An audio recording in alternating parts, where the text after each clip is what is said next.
Pessoal, boa noite. Estamos aqui hoje em mais uma live terapia ao vivo pelo Instagram do Espaço Terapêutico Bem Viver.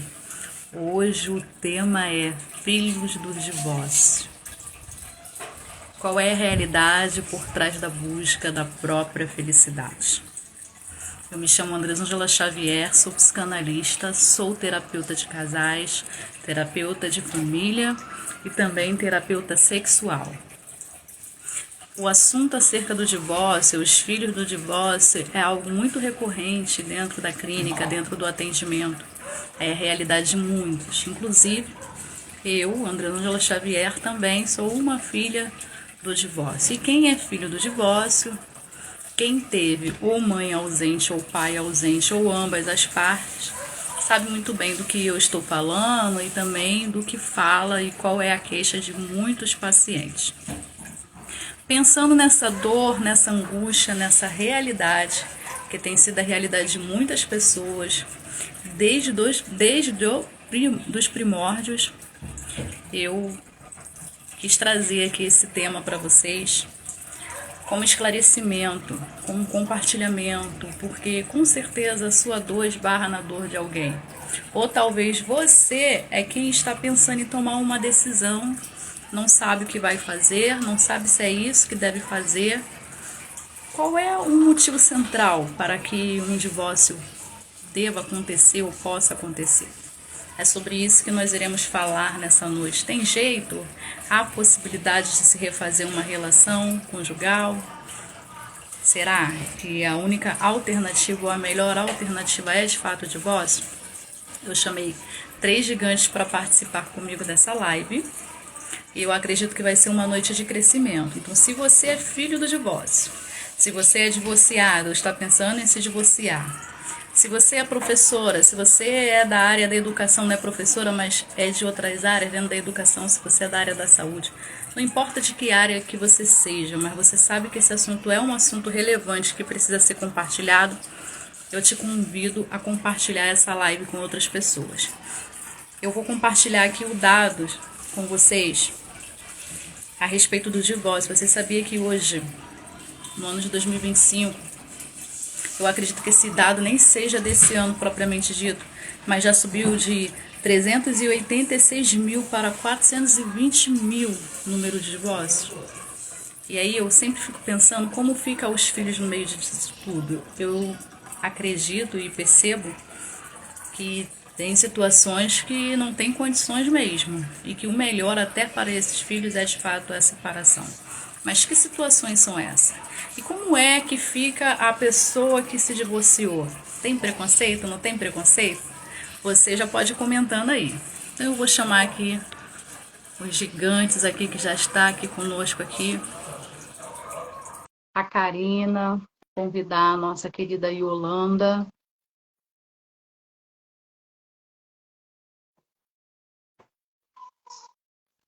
Olá, professor Cosme, que honra ter o senhor aqui conosco. Boa noite, Alessandra. A honra é toda minha. Obrigada. Pode se apresentar? Com certeza.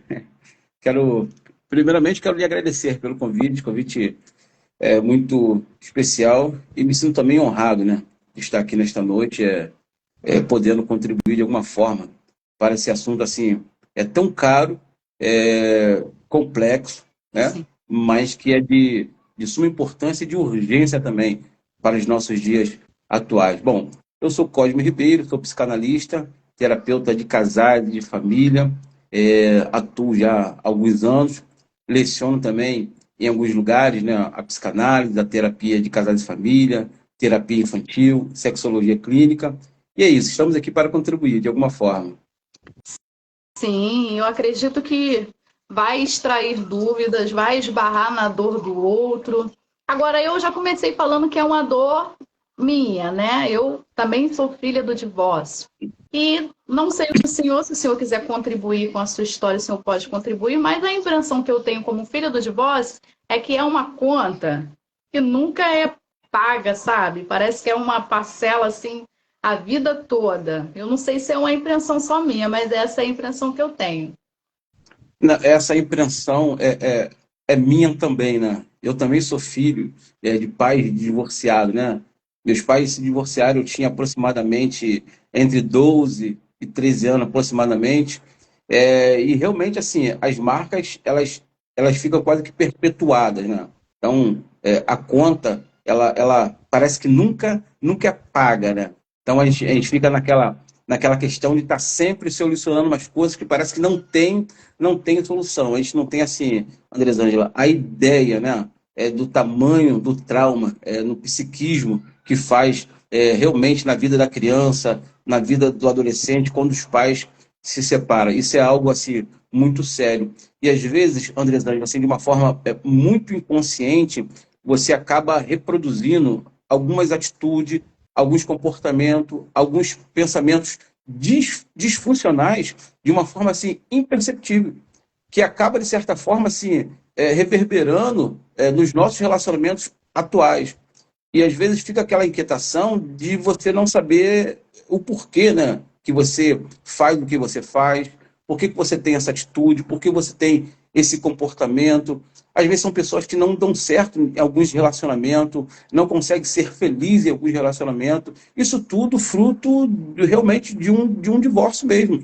Por mais que a pessoa não tenha consciência, mas de uma forma muito consciente, é muito presente na vida daqueles que passam por essa experiência muito amarga, que não sofre somente, no caso, os pais, né, que se divorciam, mas sofre também os filhos, as crianças também sofrem e sofrem muito mesmo.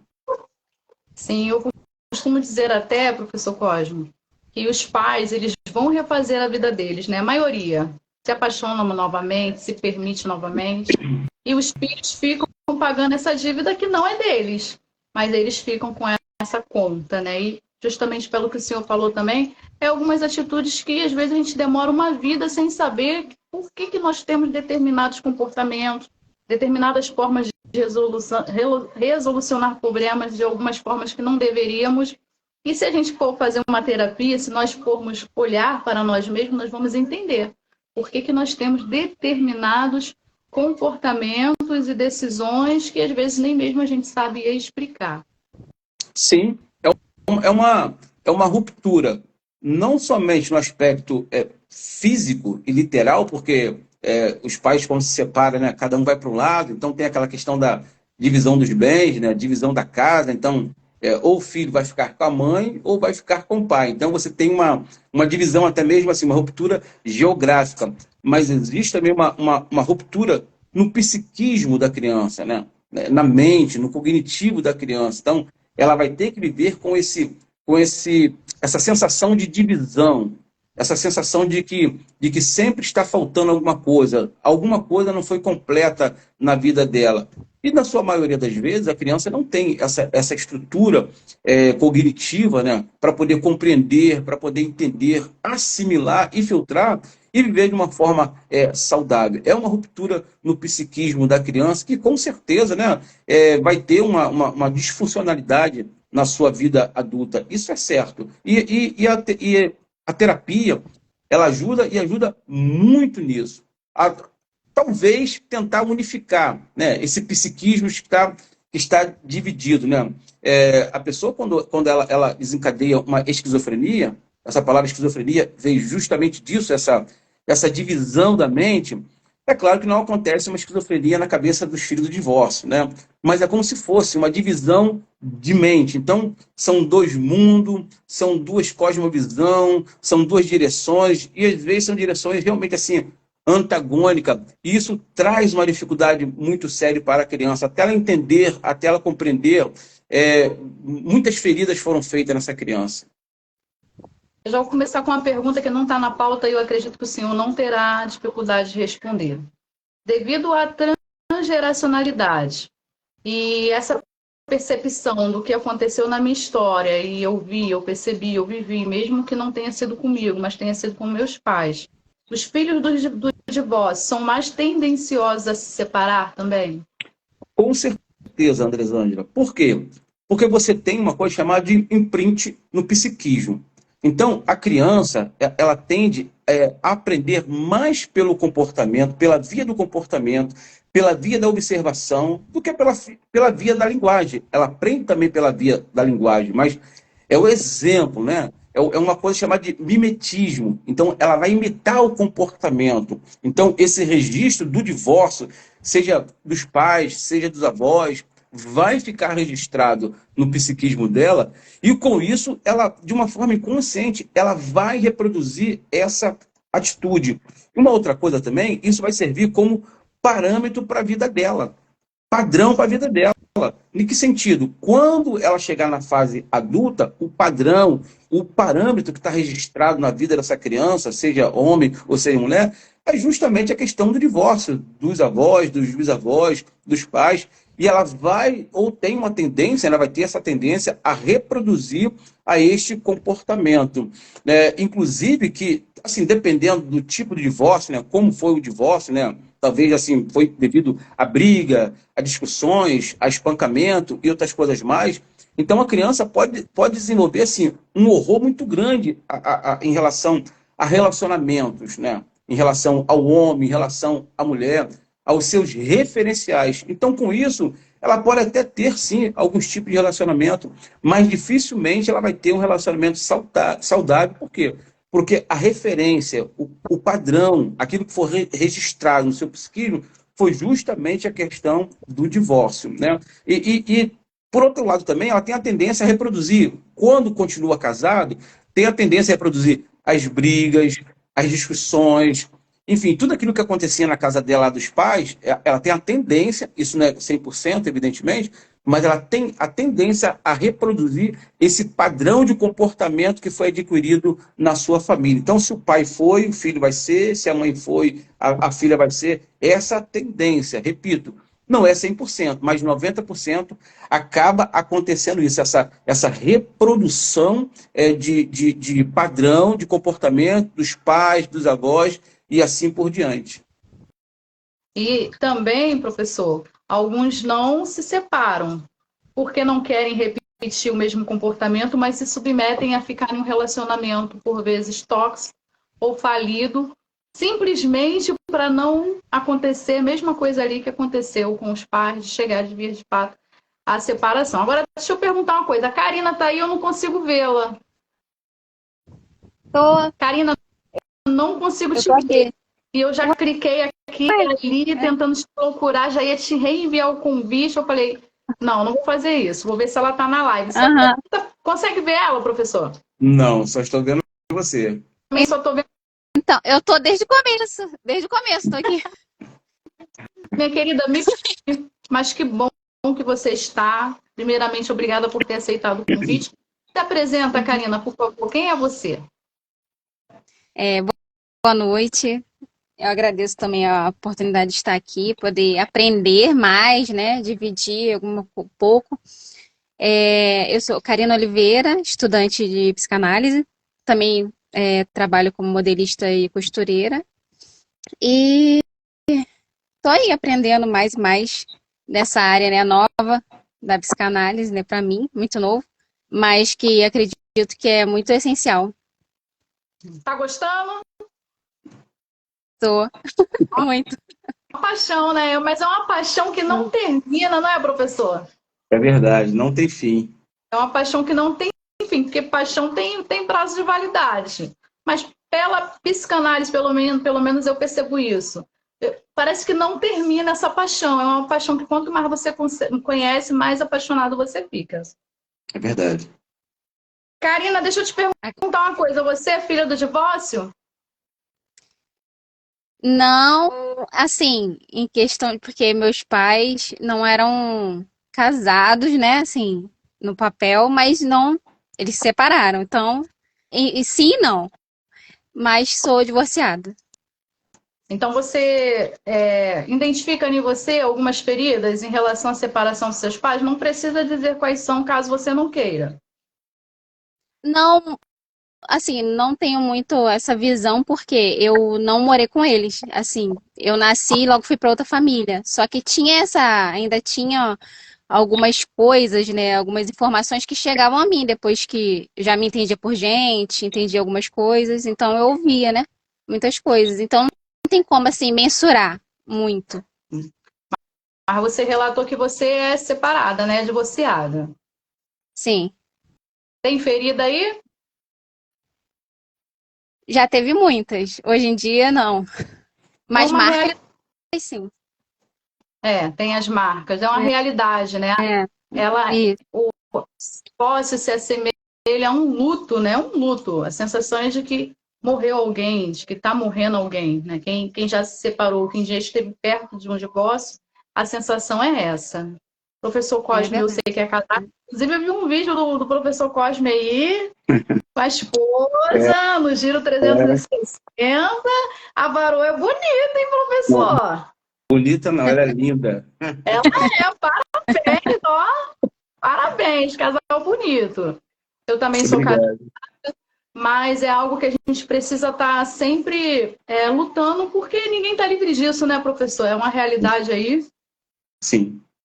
Eu já começo até fazendo essa pergunta para o senhor mesmo. Chegamos à era do relacionamento fluido. E nunca a inversão de papéis tem sido tão notória.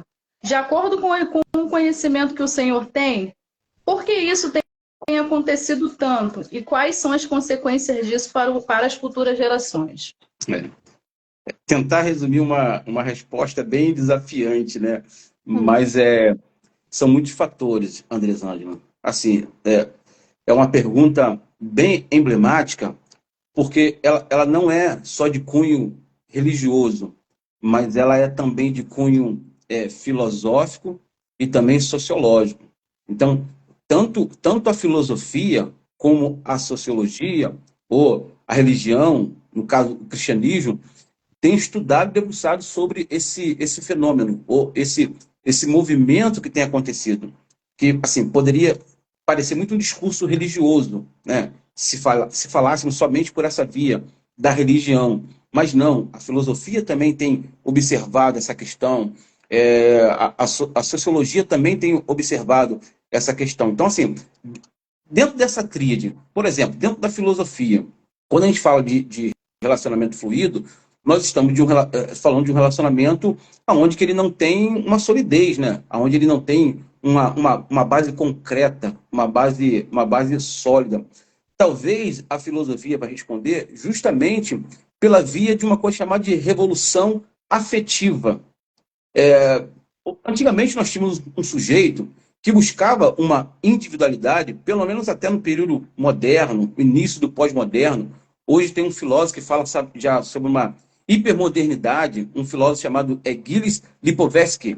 Ele fala de uma hipermodernidade. Então ele fala que o sujeito hoje é um sujeito hipermoderno, onde ele busca uma individualidade, mas ele busca uma individualidade a partir dele mesmo, que acaba se tornando um individualismo.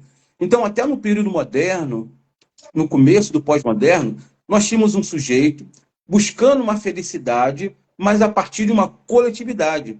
Então, trazendo para a prática, eu busco a minha felicidade, mas eu busco a partir dentro da coletividade que eu estou inserido. Eu vou pensar na minha esposa, eu vou pensar na minha filha, eu vou pensar na minha igreja, eu vou pensar no coletivo a qual estou inserido. Então, a minha felicidade, uma hora que ela se esbarrasse no direito do outro, então eu não deixaria ela se avançar.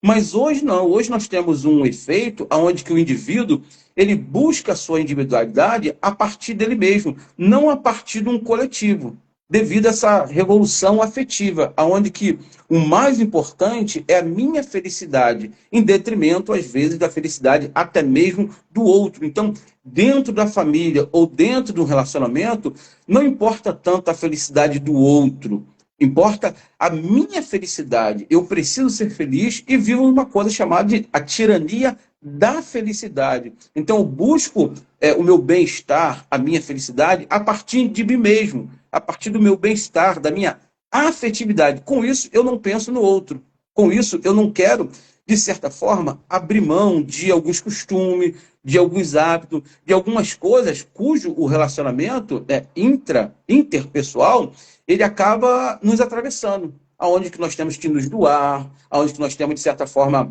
deixar de fazer algumas coisas em prol e em nome do nosso relacionamento.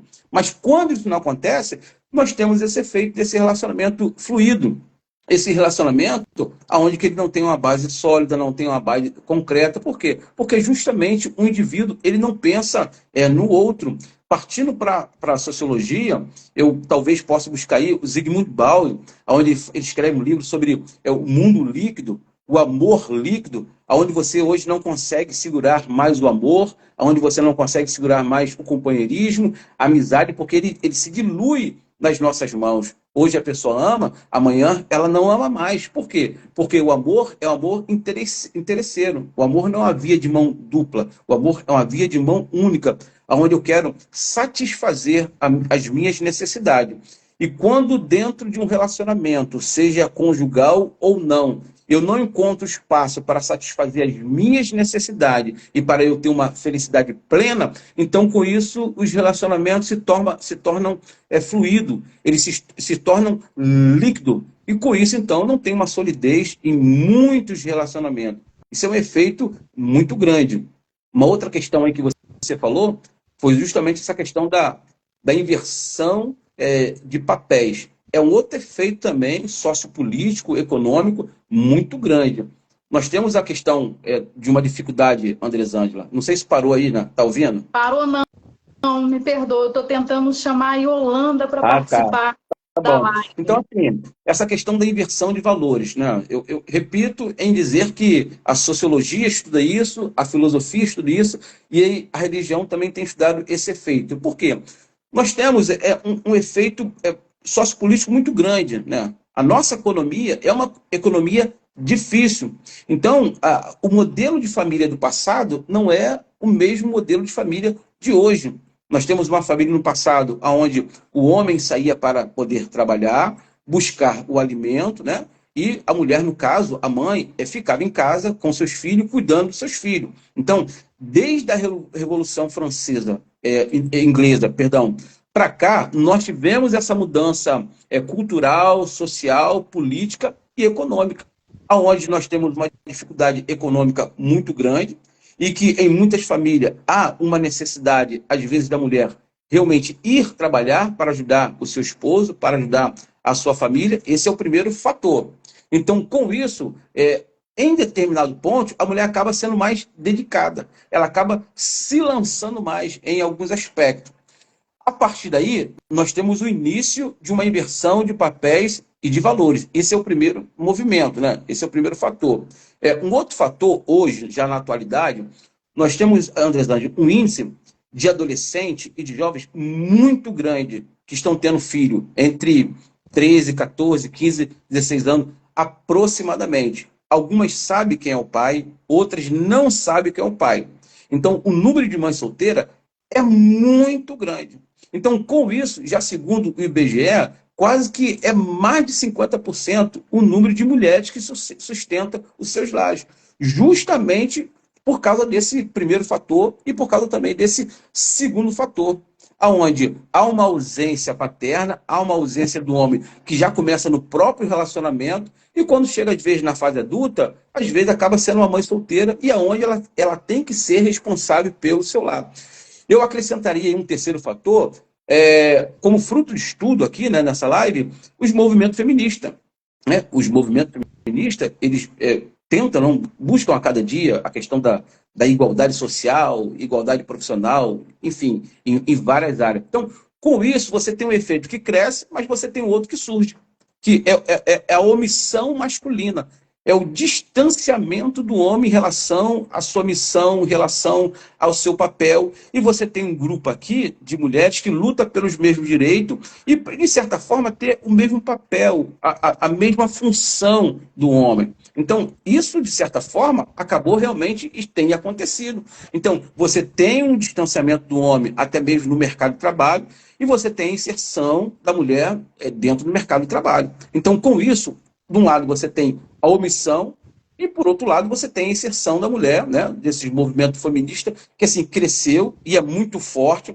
E com isso, então, assim, nós perdemos a direção, perdemos assim, as definições de papéis dentro da família, as definições de papéis dentro do casamento. Isso parece ser um discurso muito religioso e moralista, mas não é, Andresângela. Por quê? Porque em qualquer instituição existe o quê? Uma hierarquia. existe uma distribuição, né? Numa empresa você tem o presidente, o vice-presidente, os diretores. Nós não estamos falando aqui de uma ontologia do ser, da essência, porque o homem tem a mesma essência da mulher, é a mesma essência. A mulher não é maior do que o homem não é maior do que a mulher, em essência. Mas na economia, na administração do lar e dos seus papéis, a função é diferente. Isso é algo irrevogável, isso não tem como. Você encontra essa situação. Então, houve uma luta historicamente para que isso fosse destruído, para que isso fosse desfeito.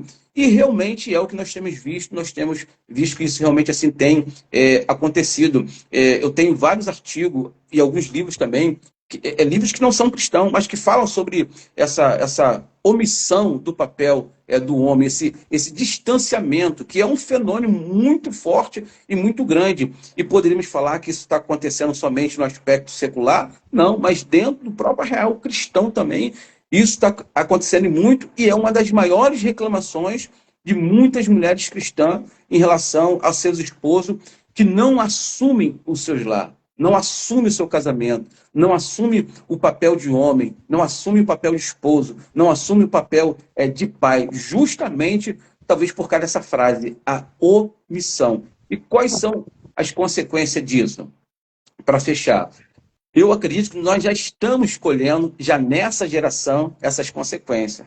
Então, o que eu vejo, Andresângela, por um lado, a objetificação da mulher por causa desse relacionamento fluido, por causa dessa pluralidade, porque parece que nós estamos no mercado de escolha, onde temos várias opções e os relacionamentos eles são descartáveis, porque eu posso trocar a qualquer momento, se ele não se encaixar na minha perspectiva de felicidade, na minha tirania de felicidade, eu posso descartar com muita facilidade. Por quê? Porque eu posso arrumar ali mais 10, que também, se não dá certo, eu posso arrumar mais 10, e assim vai por diante. Então, por causa disso, nós temos uma consequência. Primeiro, que é a objetificação da mulher, onde um número muito grande de homens tem olhado a mulher como simplesmente um objeto, né? A prova disso é o feminicídio. Todos os dias morrem mulheres. Eu não tenho um número aqui, né? Mas morrem muitas mulheres todos os dias. Por quê? Porque os homens, né, têm visto a mulher como objeto, já como resultado. E o segundo é justamente essa feminização do homem. É o homem se tornando mais feminino. Não no sentido assim, literal, visivelmente falando, mas feminino no sentido de fragilidade. Não que a mulher seja frágil no sentido de não ter potência, de não ter capacidade. Mas existe uma coisa que o Winnicott ele vai dizer, né, ele vai escrever sobre a agressividade. E é essa agressividade que está faltando em muitos homens hoje, né? Porque a agressividade, na sua etimologia, quer dizer, na sua origem da palavra, significa aquele que vai para frente, aquele que atua, aquele que dirige, aquele que cresce. Então, assim como o Winnicott, que é um pediatra, psicanalista, né, ele fala sobre que a criança tem que ter essa agressividade, não essa agressividade pejorativa que nós temos, mas uma agressividade para a construção, para ir adiante. Então, isso nós já estamos vendo, essa consequência em alguns homens dessa situação. Então, eu acredito que as consequências elas só vão se intensificar naquilo que nós já estamos escolhendo hoje como consequência desses efeitos desastrosos aí. Sim, e ao mesmo tempo que as mulheres crescem e avançam, e elas percebem essa potência, né, que vai ganhando, seja no mercado de trabalho, inclusive há uma pesquisa que diz que a maioria dos canudos da faculdade são das mulheres, né? A gente vê isso nos cursos de formação de terapia, dentro das salas de formação de psicanálise, dentro da própria faculdade de qualquer outro curso, a maioria são mulheres. E tem mulheres chegando em profissões que antes eram ditas apenas para homens, pedreiro, piloto de avião, motorista de caminhão, né? E todo o resto.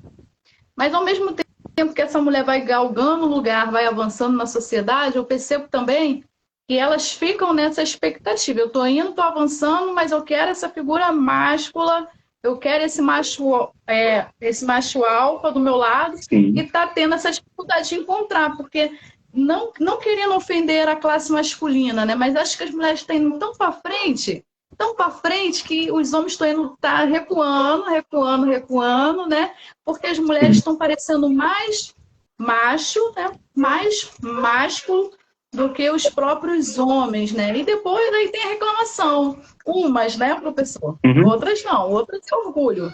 Quando sai com o cara, vai dividir a conta e não quer pagar a conta, não quer rachar, outra já faz questão de pagar essa conta, né? Outras acham que é um absurdo, mas conforme a mulher vai avançando, a gente percebe que os relacionamentos parece que não estão mais tão duradouros, Sim, porque não é um avanço para ganhar essa liberdade de expressão, os direitos perfeito. humanos, mas é um avanço de opressão, de diminuir a figura masculina, né? De Elisângela. colocar abaixo. Então, é justamente, aí se a gente voltar um pouquinho, assim, o que motivou a isso? Primeiro, você tem todo um movimento histórico que acabou motivando. E isso eu acho assim, eu acho maravilhoso, né? A mulher crescer, faculdade, estudos, tá certo, tá certíssima. Não tá errada. Isso não tem, pelo menos na Bíblia, não tem proibição alguma concernente a isso. Você não vai ver um texto assim explícito, claro, proibindo isso. Mas tudo tem uma consequência, né? Todo sonho tem uma consequência, ou tem alguma coisa a ser pago. Então, eu sempre falo sobre essa questão do movimento econômico. Então, por exemplo, a mulher está lá, no seu lar, né? Não dizendo que ela tem que estar no lar, mas ela está no seu lar, tomando conta dos filhos, mas aí o marido está lá, ganhando, sei lá, um salário mínimo, um salário e meio. Então, surgem as problemáticas, né? Do casamento, da casa. Sei lá, quer puxar um quarto, quer trocar os móveis, quer fazer viagem, quer comprar um carro. Então, o salário do esposo não dá para fazer isso. Não dá, Ah, né? E, o do café, gente. Pelo é, amor de Deus, pois não é, tá aí, dando. aí não dá. Então, quando não dá, aí surge aquela a famosa frase, né? Ó, meu amor, eu vou arrumar um trabalho para poder te ajudar. Então, beleza. Com isso, há um distanciamento do casal. Aí a gente vai chegar lá no divórcio, né? Há um distanciamento do casal e há, de certa forma, um distanciamento da responsabilidade da criação também dos filhos, né? Eu conheço várias mães, não sei se foi o caso de vocês, né, colegas aqui nesta noite, mas que o filho, a criança às vezes com 6 meses, ela já bota na creche e volta para o trabalho.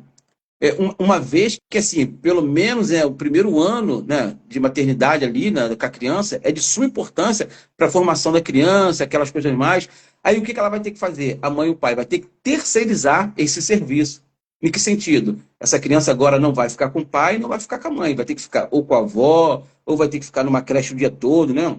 Ou vai ter que ficar com um parente, vai ter que ficar com alguém. Então você vê, aí há um distanciamento dos dois, por quê? Os dois estão trabalhando agora o dia todo, né? Geralmente gasta-se 1 hora e meia para poder chegar no trabalho, depois mais 1 hora e meia para poder chegar em casa. Então os dois chegam tarde da noite já cansado, aí tem que ir para casa, pegar o filho. Então você tem um efeito aí, assim, meio que desastroso, né, nessa questão, né? Você tem de certa forma, assim, um movimento nessa configuração familiar. Então, é o que eu estou falando do preço. Eu não estou dizendo que é proibido. Eu estou falando que é, às vezes, o preço.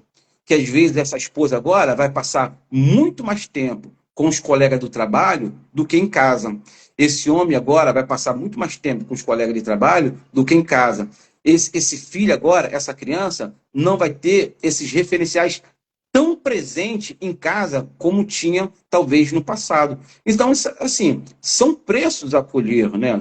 Como a gente começou essa live, são boletos que vêm. Então, com isso, a mãe, às vezes, não vai ter mais tempo para a educação do filho, o pai também não vai ter mais tempo para a educação do seu filho, de brincar. Então, assim, tem que se pensar antes de tomar qualquer atitude, antes de, assim, tentar realizar um sonho em preço de alguma coisa que talvez vai burlar, vai ferir assim, um princípio, um valor, e vai talvez trazer uma consequência muito drástica para a família. Repito que não é proibido a mulher trabalhar, crescer, fazer faculdade, pelo contrário, tem que fazer. Mas tudo tem que ser analisado desde que tenha uma configuração familiar. Foi o que eu acabei de dizer agora na questão da tirania da felicidade, né? Ah, não, eu preciso ser feliz e eu vou ser feliz se eu fizer isso. Eu vou ser feliz se eu tiver isso. Então, em nome disso, que na psicanálise não é o isso, né? Que está lá no inconsciente. Então, em nome disso, eu acabo trazendo algumas consequências que às vezes pode ser irreversível. E eu estava rindo justamente porque as pessoas querem tomar essa decisão do divórcio, né? Porque eu preciso ser feliz, eu preciso disso para ser feliz, e aí quando consegue isso, vai ver que vai precisar de outras coisas, porque se for uma configuração aí dita neurótica, é sujeito da falta a vida toda, então sempre vai estar faltando alguma coisa para essa pessoa ser feliz. Por isso a Justamente. necessidade de uma vez. Pode falar, Karina. Nesse caso, ela cria uma ilusão, né? De que nessa felicidade acaba sendo uma ilusão. Porque depois até para tapar as feridas, né? E não, na verdade, ela não tenta curar, ela vai buscar, ou ele, fugas para essa felicidade. Vai ficar buscando, e se não sarar as feridas, não vai encontrar nunca. Não vai encontrar, porque na maioria das vezes a questão ela é interna. Na maioria não, né? Quase que 100% aí. 80%, né, professor? 80% das questões são internas, não são externas. Então se troca de relacionamento, mas não acha essa completude, porque a falta já está dentro. Quem está conosco aqui, ó, Davi Matos, desejando boa noite a todos. Cássia Regina, boa noite. Sara Ribeiro, conheço a Sara Ribeiro aí, já ouvi falar, hein? Também já ouvi falar dessa moça. Já ouviu falar? Eu acho que é Iazilda. É Lazilda. Lazilda? É porque Também o eu acho que eu primeiro conheço essa moça também. é a sua esposa? É minha esposa. Sejam bem-vindos e sejam bem-vindas. Boa noite a todos. Ela está desejando aqui, ó, a família está juntinha aí na live, muito legal. Querida Andréia Mus também já entrou aqui conosco. A nossa querida Yolanda está tendo dificuldade para entrar na live. Mas vamos lá, Karina, falando nisso, falando sobre o divórcio. Pessoas divorciadas sofrem preconceito na sociedade de uma forma geral, incluindo o âmbito religioso? Se sim, quem sofre mais, homens ou mulheres, e por quê? Sim, sofrem, e mais as mulheres. Por que você acredito? Porque eu acredito que romantizam e mistificam muito o papel da mulher dentro do casamento. Isso acaba, né, colocando um peso enorme, né, sobre a mulher. Então, no caso, se o casamento não vai bem, a responsabilidade maior é por causa disso, por causa dela, né, cai sobre ela, é colocado sobre ela. E se ela decide se divorciar, aí já vem os rótulos. O rótulo de que pode ser, ela tá com um problema espiritual, ou ela não foi sábia o suficiente para poder lidar com as dificuldades de dentro de um casamento. Então, e essa questão, assim, minha fala, né, esse pensamento que eu tenho, não é defendendo a bandeira do divórcio, não é isso, né, porque até seria ótimo se não precisasse que ele existisse, né, mas já que existe, é importante falar sobre ele. Então, muitas vezes essa mulher, ela opta pelo divórcio, ela decide pelo divórcio, na verdade, como uma última opção. Ela tenta, mas ela vê que não dá e ela opta por isso, né, por essa escolha, até mesmo para ela poder sobreviver, né, por uma dignidade.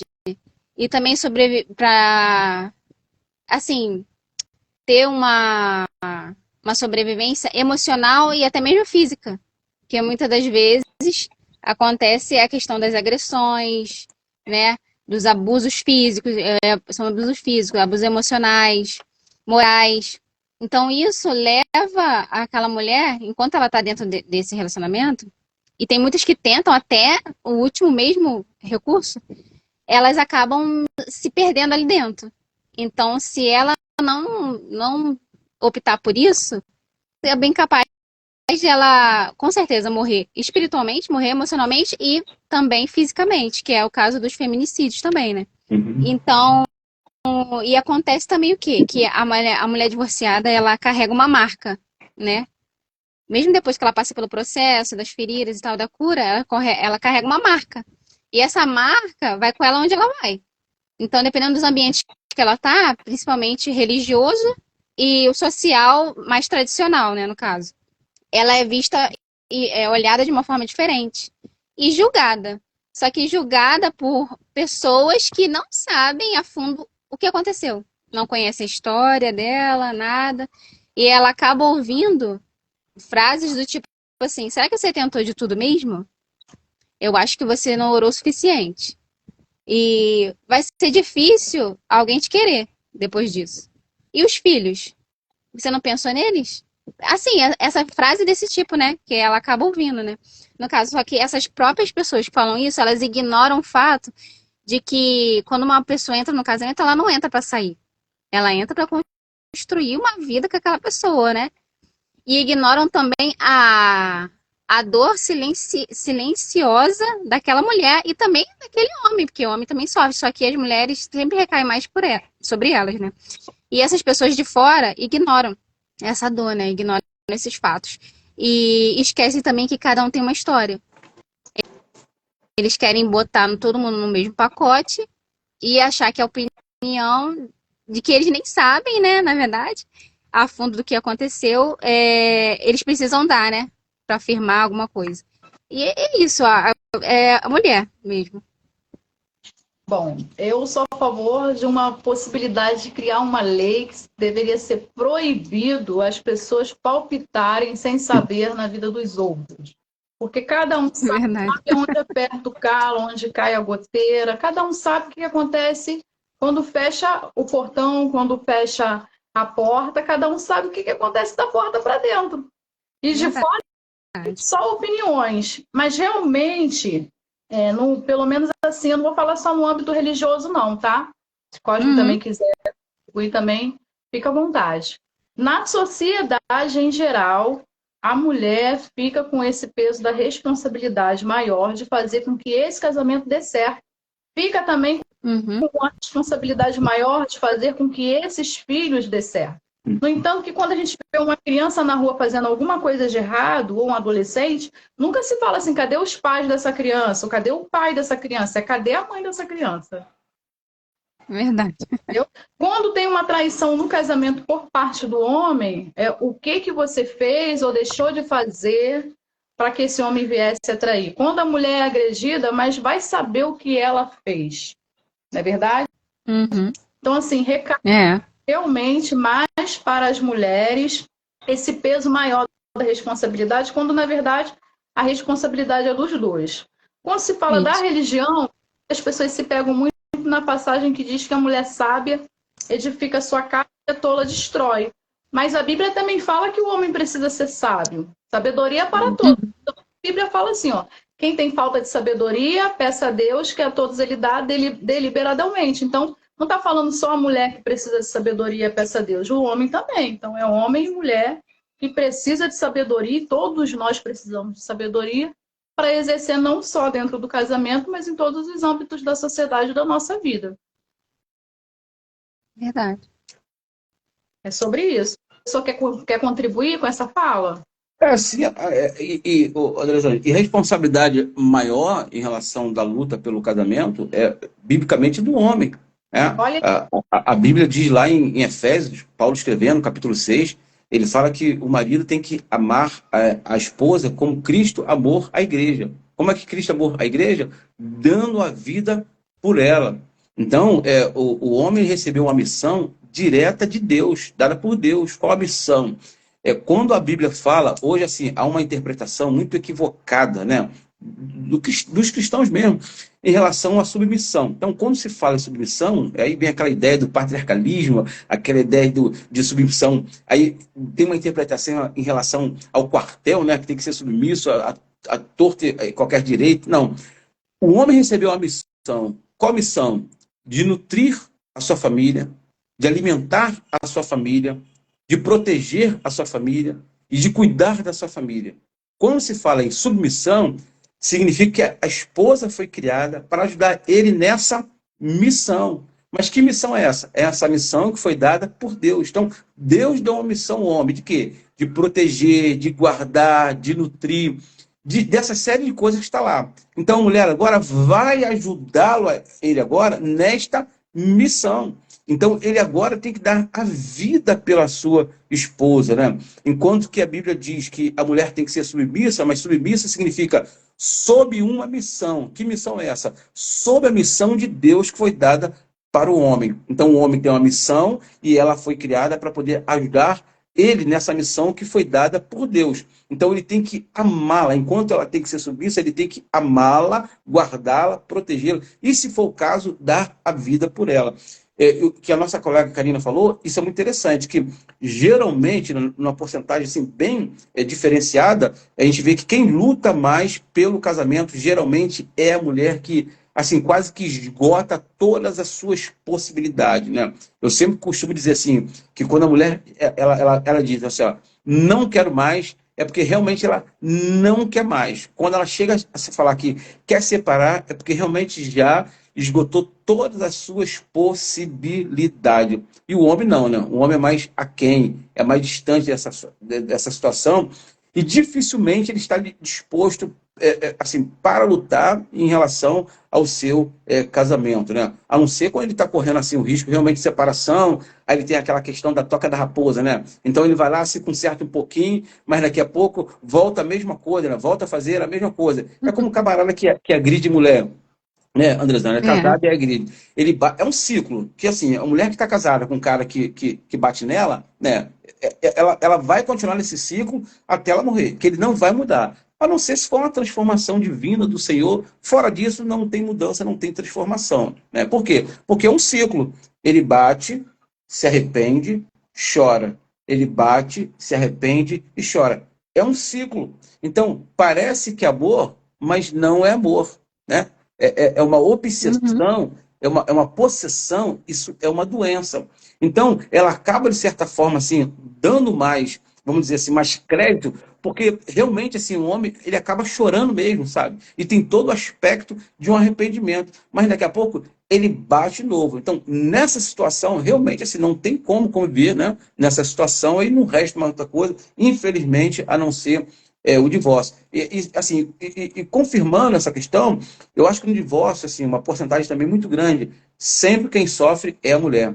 Porque, assim, na maioria das vezes, os filhos sempre ficam com a mãe, né? Aí você pega aí no divórcio, sei lá, 2 filhos, aí o camarada vai dar uma pensão, 10% do salário, 150 para um e 150 para o outro, R$ 300. Como é que ela vai sustentar 2 filhos com R$ 300? Não tem como. Então, ela sofre o triplo. E, Andrezângela, assim, os dados apontam que para o homem acaba sendo mais fácil ele reconstruir a sua vida do que para a mulher.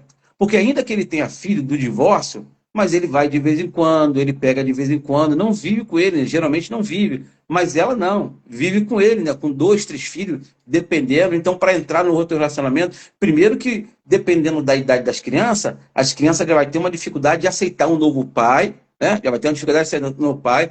Geralmente, a mãe fica muito receosa de colocar uma pessoa dentro de casa, né? Sei lá, com 3 meninas, 2 meninos, já tem esse fator também, que nem vamos entrar nessa questão, né?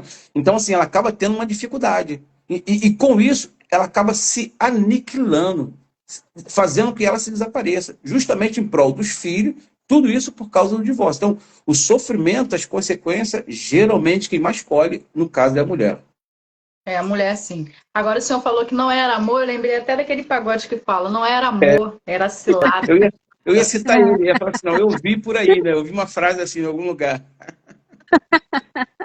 Karina, próxima pergunta para você ainda. O comportamento dos filhos mudam após a separação dos pais?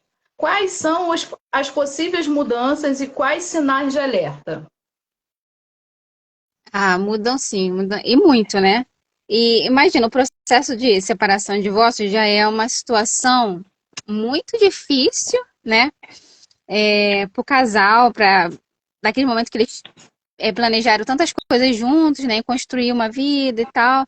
Imagine para os filhos, né? Imagine, e também, mas essas mudanças, elas dependem muito, são relativas, depende de vários fatores. Até pontuei alguns aqui. Os quais são, depende do ambiente o qual aquela família vivia, né, antes da separação, depende também da dinâmica que era aquele lá, como que era, né? Como acontecia ali dentro, a vida daquela família, como era o relacionamento dos pais com os filhos, dos filhos com os pais, quais eram as prioridades desses pais e a idade também dos filhos. Isso também é uma coisa muito varia, assim, dependendo as mudanças vão variando de acordo também com a idade que esses filhos estão quando acontece o divórcio. E como os pais lidavam com as dificuldades do casamento diante dos filhos. Então, essas mudanças vão ser relativas por esses fatores. E elas acontecem nos hábitos, nas atitudes, no modo de falar, no caso, né, dos filhos, no modo de falar, no modo de tratar os pais, no modo como eles pensam a respeito dos pais, né? E também de um certo período dele se apegar a um e rejeitar o outro, tanto a mãe como o pai. E esses sinais, né, de alerta, eles podem ser vistos e também podem variar dependendo de qual ponto está a situação, né? De como que está aquela situação. Mas pode ser irritabilidade, né? A criança ou adolescente pode apresentar muita irritabilidade, apatia, tristeza profunda ou euforia repentina. Pode ser várias coisas. E também os conflitos que eles vivem, né? Que eles, se for adolescente também, tá naquela fase de adolescência que já é um pouco complicada, né? Devido a várias mudanças que aquela fase já traz, né? Naquela transição de criança para adolescente, já tem já um pico de tantas coisas. Então, se um divórcio acontece nesse período, eles entram também num conflito enorme. Na questão de que lado eu vou ficar. Será que foi culpa minha também acontecer isso? Meus pais, né, se separarem. E eles vão buscar, de alguma forma, uma fuga para amenizar essa dor. Do que também é muito perigoso, porque essa fuga ela pode estar dentro de envolver drogas, prostituição, né? Várias coisas que não são coisas que puxam para algo assim, tipo uma pulsão de vida, mas sim uma pulsão de morte, né? Nesses casos. E quando também é muito importante, como também os pais falam a respeito do ex. Isso também gera muitas mudanças, muitos comportamentos muito negativos, ou na criança, ou no adolescente. E também, se for um adulto, também as mudanças vão variando também. Porque a gente pensa que só a criança e o adolescente sofrem nesse período, mas se um adulto ali, né, na fase jovem já, né, tem uns pais que são há anos casados e acontece um divórcio. Isso também pode gerar muita mudança na fase adulta também.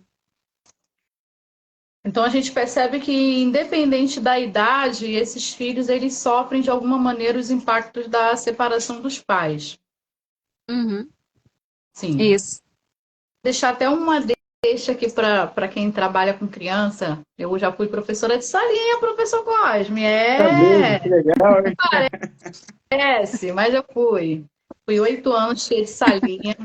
E às vezes a gente percebia algumas mudanças no comportamento. A criança certa época era dócil e de repente começava uma rebeldia, não queria obedecer. Eles começam a atracar um coleguinha ou outro. Você percebe que até a expressão da criança muda. E às vezes, por falta de sabedoria, de conhecimento, algumas tias pegam a mãozinha e mão na fronte, mão na nuca, né? E tenta expulsar coisa que, na verdade, não tem nada para expulsar. Né? Às vezes é uma conversa, né? Quando vai ver o histórico da família, a família está passando por uma separação ou tem agressão dentro de casa, tem questão também de pedofilia, que não é o assunto hoje, e às vezes a gente, por falta de sabedoria, de conhecimento, a gente não traz essa família mais para perto e tenta expulsar algo da criança que a criança, na verdade, não está com nada, ela está carente ali de um lar saudável, está carente de uma atenção, está carente de um olhar. Às vezes a gente, com preconceito ou com muita religiosidade, tenta expulsar o que não está nessa criança, está dentro do nosso achismo. Andresângela. E é muito importante a atenção, né, voltada, porque os sinais, eles estão ali. E às vezes a pessoa, não vi nada, mas eles estão ali e se você atentar, você vê alguma coisa, você vai, tem alguma coisa errada, né? Alguma coisa coisa mudou ali que, claro, dependendo do comportamento, quem não estiver atento, não olhar em todos os lados, vai achar que é mesmo algo espiritual. Não, essa criança tá pura, não. Ela não tá sozinha, alguma coisa tá acontecendo, né? Mas se olhar mais a fundo, chegar atento assim, você vai começar a descobrir alguma coisa. E você falou de salinha, eu também tive um período na salinha também, fiquei uns 2 anos, né, na salinha. E o que eu fazia em algumas temas de aula, né? No final de cada aula, eu dava uma folha para eles desenharem. Eu falei, vocês ficam à vontade para desenhar o que vocês quiserem, até mesmo dentro do tema do que vocês entenderam. E eu te falar, eu via muita coisa nos desenhos. Muitas coisas, assim, cenas, coisas assim que ficava. Aí, às vezes, dependendo de algumas mães, eu chegava e perguntava se estava acontecendo alguma coisa. E, assim, se você atentar, você consegue extrair da criança e descobrir alguma coisa. Eu compreendo até quem não tenta fazer essa tentativa de abordagem, seja com a criança ou com a família, porque a criança, tem criança que vai demonstrar em comportamento, mas tem criança que, se você se aproximar um pouquinho, ela vai contar o que está acontecendo em casa. E, às vezes, a tia, ela tenta se aproximar, tenta ver o que está acontecendo, mas no sentido de ajudar, né? Claro que a gente sabe que nem todos é nesse sentido, mas algumas é no sentido de ajudar, mas recebe do outro lado, tipo, tá querendo saber da minha vida, tá se metendo onde não é chamada. Então, é muito complicado, né? Assim, soltar assim ao ar, porque cada situação é uma situação. André, Zé, Sim. assim, isso é muito interessante porque pode, de certa forma, desenvolver uma coisa parecida com alguns transtornos. A gente sabe que dentro do DSM lá, né, você tem todas as características de alguns transtornos, né, que a gente costuma dizer que é estrutural, mas essa agressividade dessa criança pode ser confundida com TOD, que é o transtorno opositor, desafiante, onde a criança sempre possui toma agressividade e confunde com esse transtorno. E pode ser realmente desencadeado devido à questão do divórcio, né? Que ela vai de certa forma, reverberar na escola, né? Ou no outro meio, justamente aquilo que ela está passando de casa.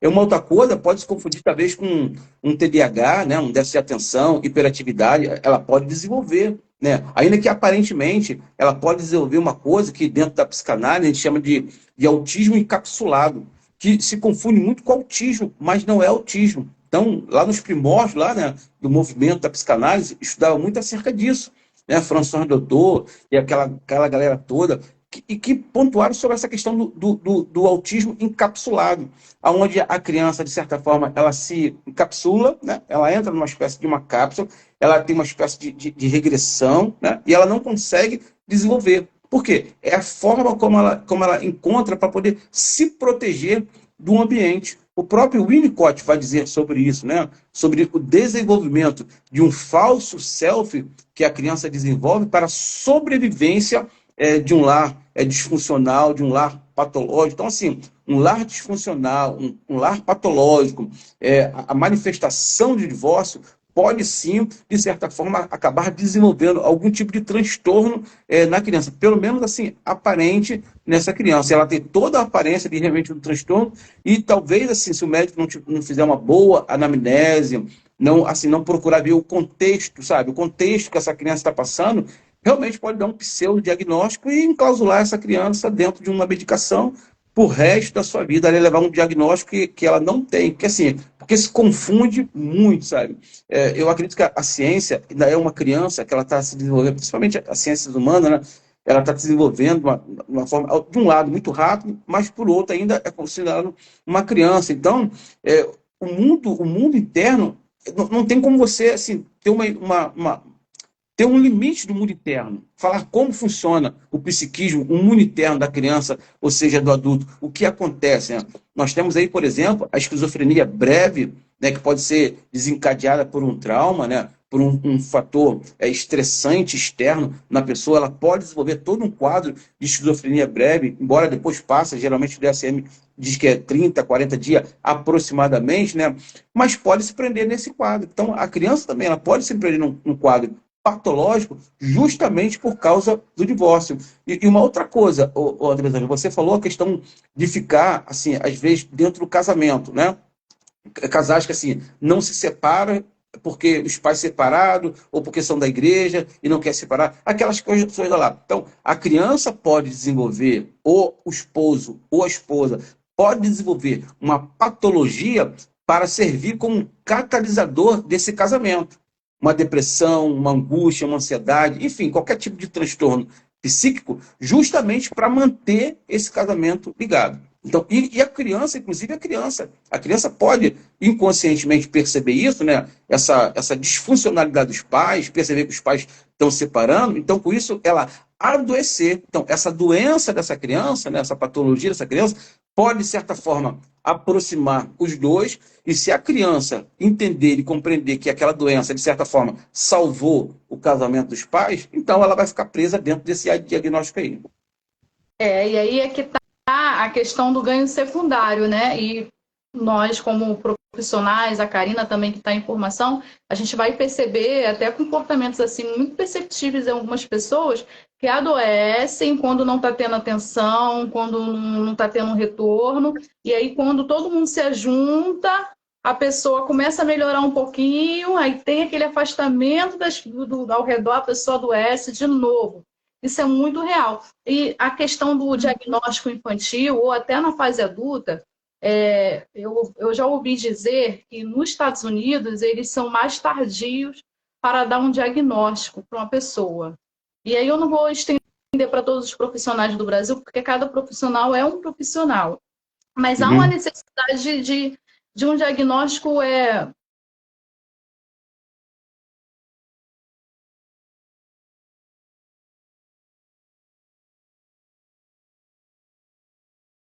há uma necessidade de trazer essa família para esse atendimento, porque na maioria das vezes, tratando a família, tratando o pai, a mãe, trata essa criança também, porque às vezes a criança ela só está sendo como é que é? O paciente identificado, né? Como o senhor falava lá na aula, o PI, o paciente identificado. Isso aí. Mas, na verdade, a família é que está trazendo essa patologia ali, esse comportamento diferente na criança e tudo mais. E aí, professor Cosme, até minha dificuldade no atendimento infantil e com adolescente é justamente essa. Porque quando nós tentamos trazer essa família para a terapia, para uma psicoeducação, para alinhar as pontas, para fazer aquilo que precisa ser feito, boa parte tira a criança, ou tira o adolescente e sai da terapia. Muito difícil. Porque assim, o PI que a gente fala, que é o paciente identificado, geralmente ele é trazido pela família, né? Justamente como assim, é ele que tem a disfuncionalidade, o problema está com ele. Só que Jacques Lacan vai dizer que a criança é o sintoma da família. A criança revela a patologia da família. Então, na clínica, na terapia, quando essa criança começa, de certa forma, a fazer esse movimento terapêutico e começa a apontar para a patologia, não dela, mas para a patologia da família, a família, de certa forma, acaba realmente tirando a criança porque não quer mexer em coisas que não é para ser mexida, né? Mas a criança, na sua maioria das vezes, ela sempre revela a patologia da família, no caso, a patologia dos pais mesmo. A criança e os pacientes, acho que é adicos, né? O ádicos. Da família. Entendeu? A disfuncionalidade da família. Sim. Agora, olha o que o Davi Matos está dizendo aqui, ó. A Bíblia deixa bem claro que a vida é mais importante do que a lei. Nenhuma lei, seja ela humana ou religiosa, bíblica, justifica manter um relacionamento que está gerando morte. Justamente. Certíssimo. Isso aí. Certinho. Vamos lá, professor. Quais são as causas do divórcio e por que o número não para de crescer?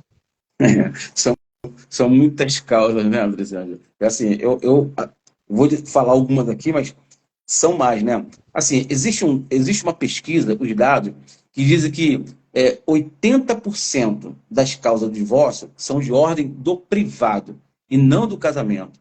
Vou repetir, 80% dos problemas são de ordem do privado da pessoa, do particular da pessoa, e não da relação. 20% é sim de uma relação disfuncional. mas 80% é do privado e do particular da própria pessoa. Mas existem algumas causas que realmente, sim, acaba contribuindo para o divórcio. Por exemplo, a infidelidade conjugal é uma delas, né? Eu dou aula sobre isso e eu falo que é preciso uma investigação do porquê a infidelidade.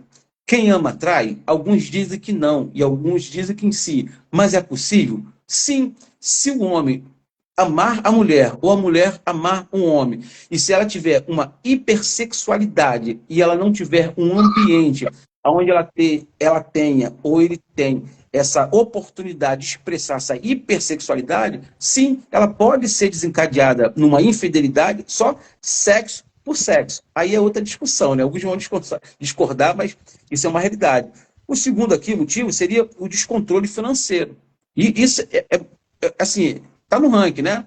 A questão financeira na vida do casal. Quando não tem um planejamento financeiro, quando não tem uma comunhão, uma coinonia financeira, isso leva, às vezes, realmente ao divórcio. Por exemplo, terceiro, alguns vícios, né, como droga, bebida, jogos, relações extrasexuais. Aí você tem a internet. Quarto, incompatibilidade de gênio, que é uma outra coisa assim que está lá no ranking também, incompatibilidade de gênio, onde as pessoas não sabem se encaixar, né, não sabem se encontrar. Filho dos sonhos em comum, né? Às vezes um tem um sonho, outro tem um sonho totalmente diferente. Isso também gera também o divórcio. Necessidades emocionais não satisfeitas, é aquilo que eu falei da tirania da felicidade. Eu entro no casamento, entro numa relação, mas as minhas necessidades, o outro não está satisfazendo, ó, não está atendendo às minhas expectativas. Então, ele tem que me fazer feliz, ela tem que me fazer feliz. E quando eu não tenho as minhas necessidades emocionais satisfeitas, acaba acontecendo um divórcio, né? A rotina também, Andresângela, a rotina também leva ao divórcio, né? Eu sempre falo que nós temos aqui os anseios amorosos e os anseios sexuais, né, que são duas colunas. Então, se você preenche os anseios amorosos, mas você não preenche os anseios sexuais, você tem uma necessidade. Se você preenche os anseios sexuais e não preenche os anseios amorosos, você também tem uma necessidade. E com isso leva a rotina quando não tem os dois, né? O ciúmes também é um dos maiores motivos. Você tem aí uma tríade, né? Você tem o ciúme normal, você tem o ciúme obsessivo e você tem o ciúme patológico. O normal é aceitável, onde todos têm. O obsessivo já não é tão aceitável assim, mas são pensamentos que são pensamentos intrusivos, né? Tanto na mente do homem como também da mulher, de ciúme, e ele não consegue controlar. E é desproporcional, às vezes, ao fato. O ciúme patológico é aquela pessoa que não tem dúvida de que o outro está traindo. Ele tem certeza que o outro está traindo. Então, a gente considera como ciúme patológico, né?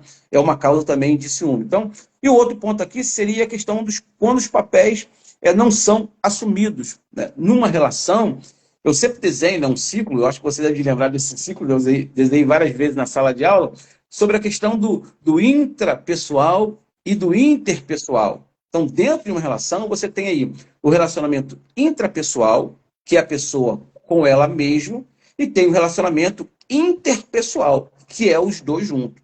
Então, há uma necessidade de perceber qual é o meu papel, qual é a minha função dentro do casamento. Então, existem algumas relações, por exemplo, como uma relação comensalística. O que seria uma relação comensalística? É uma relação onde um doa, um dá, né? Ele tem algo para oferecer, e o outro não tem nada para oferecer. Mas só que esse que doa, esse que dá, né, esse que nutre, que alimenta, ele não é prejudicado de certa forma, né?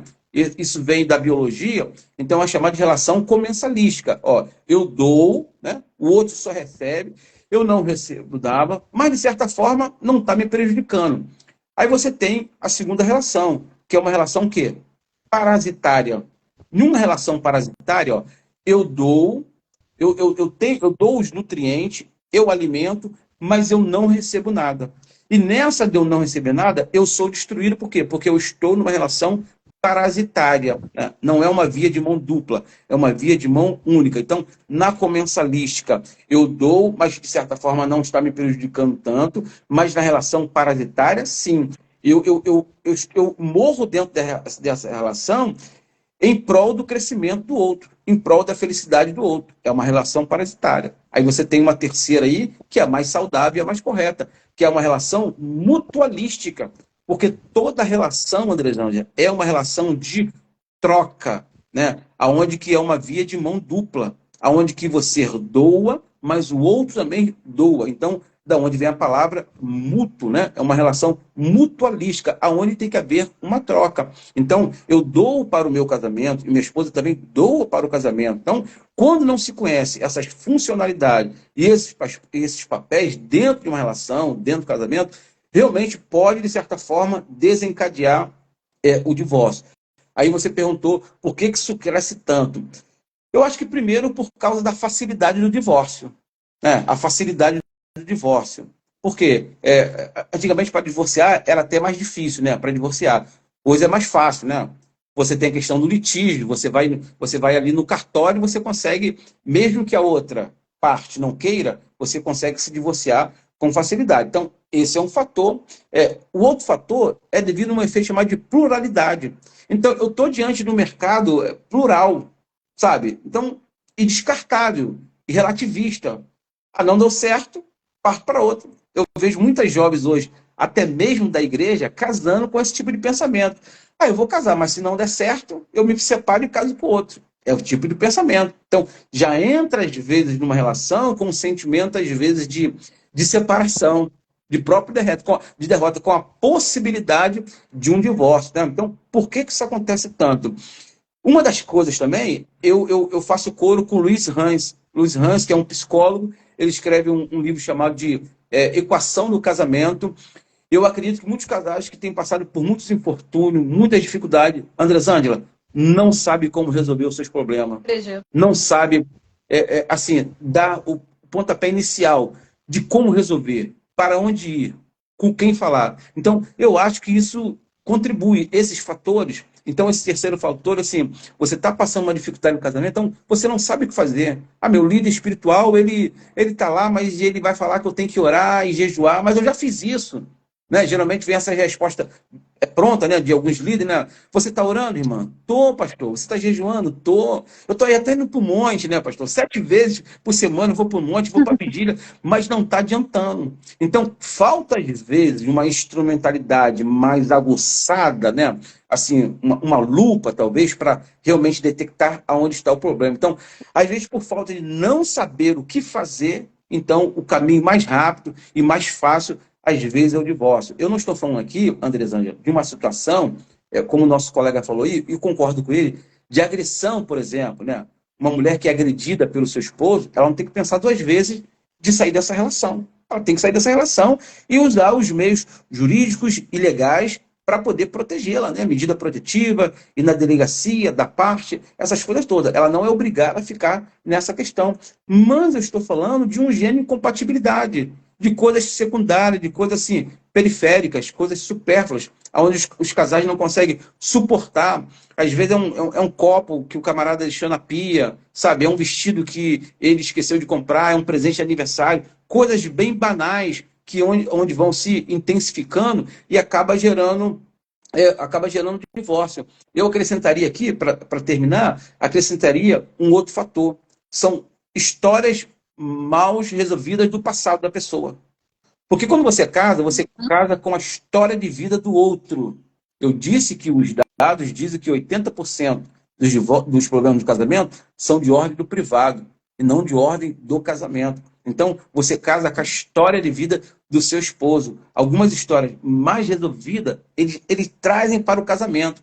Então, o casamento, em vez de ser um ambiente assim, para buscar realmente a felicidade no outro, aonde que você glorifica Deus, aonde você produz uma saúde emocional, uma saúde psicológica, uma saúde espiritual. Em vez de ser esse ambiente, o casamento acaba se tornando um ambiente para tentar resolver essas demandas. Então parece mais um ringue, sabe? Parece mais um ringue do que propriamente um casamento. Então você fica tentando resolver os seus problemas do passado, né? E ele fica tentando resolver os problemas deles do passado.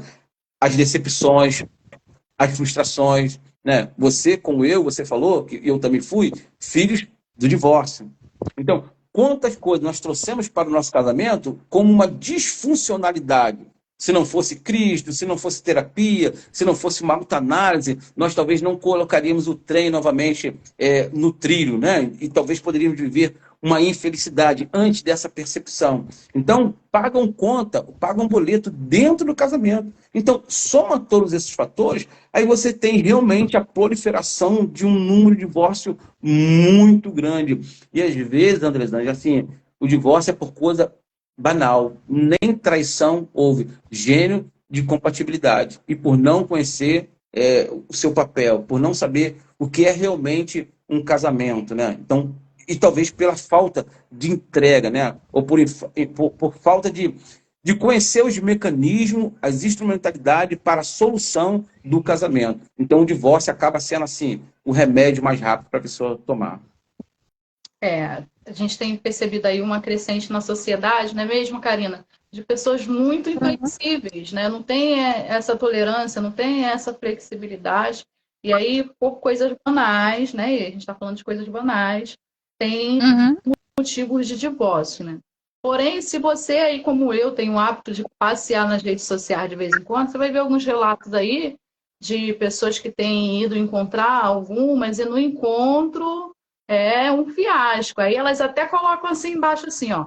Você que está casado, fica casado. Porque quem está aqui fora tá difícil.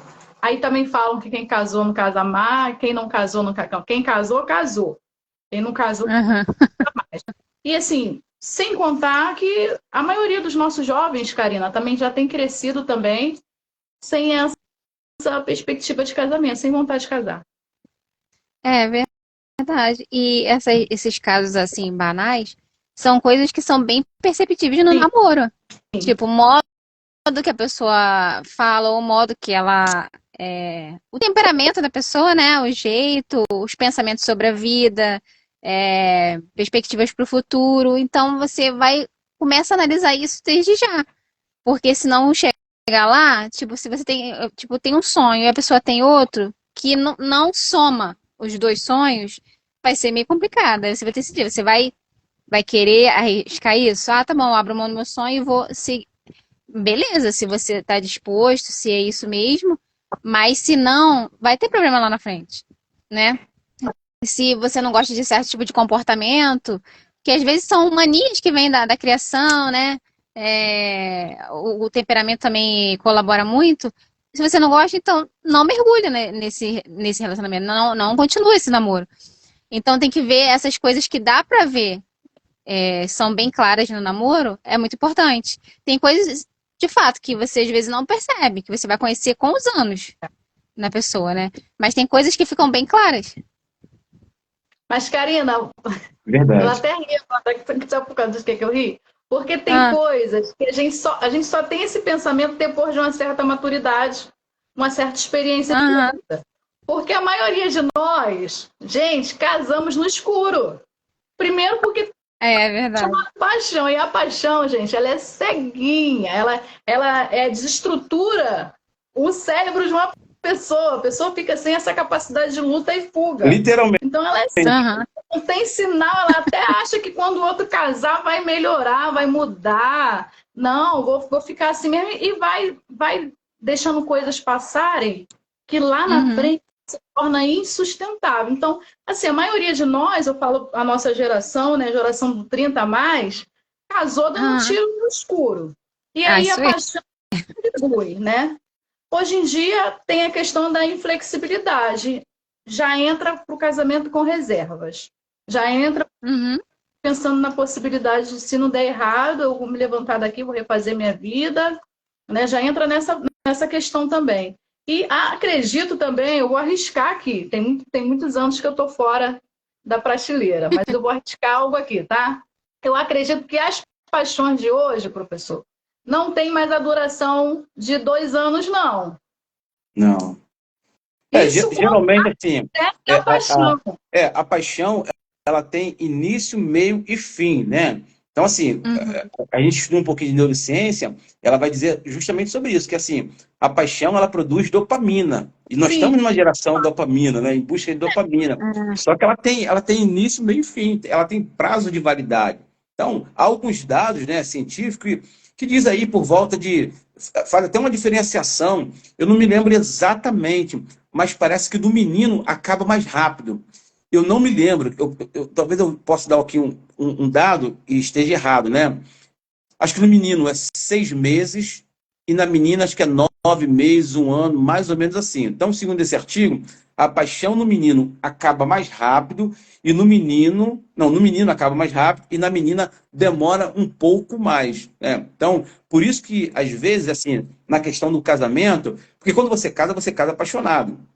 Pelo menos Uhum. deveria ser, né? Casar apaixonado. Então você tem É. aquele excesso de dopamina, sabe? Você espera ali, pelo menos na minha época, né? Sim, Você esperava aí, professor. você esperava sexta-feira para poder ir na casa da namorada. Hoje se vê praticamente todo dia, né? E toda hora, mas você esperava. Que vai na casa dos namorados, professor. Oi? Hoje mudou o barco. Hoje é as namoradas É. que vai na casa dos Não, namorados. e todo dia, né? E todo dia. Então, antigamente tinha aquela questão assim de Tá, né?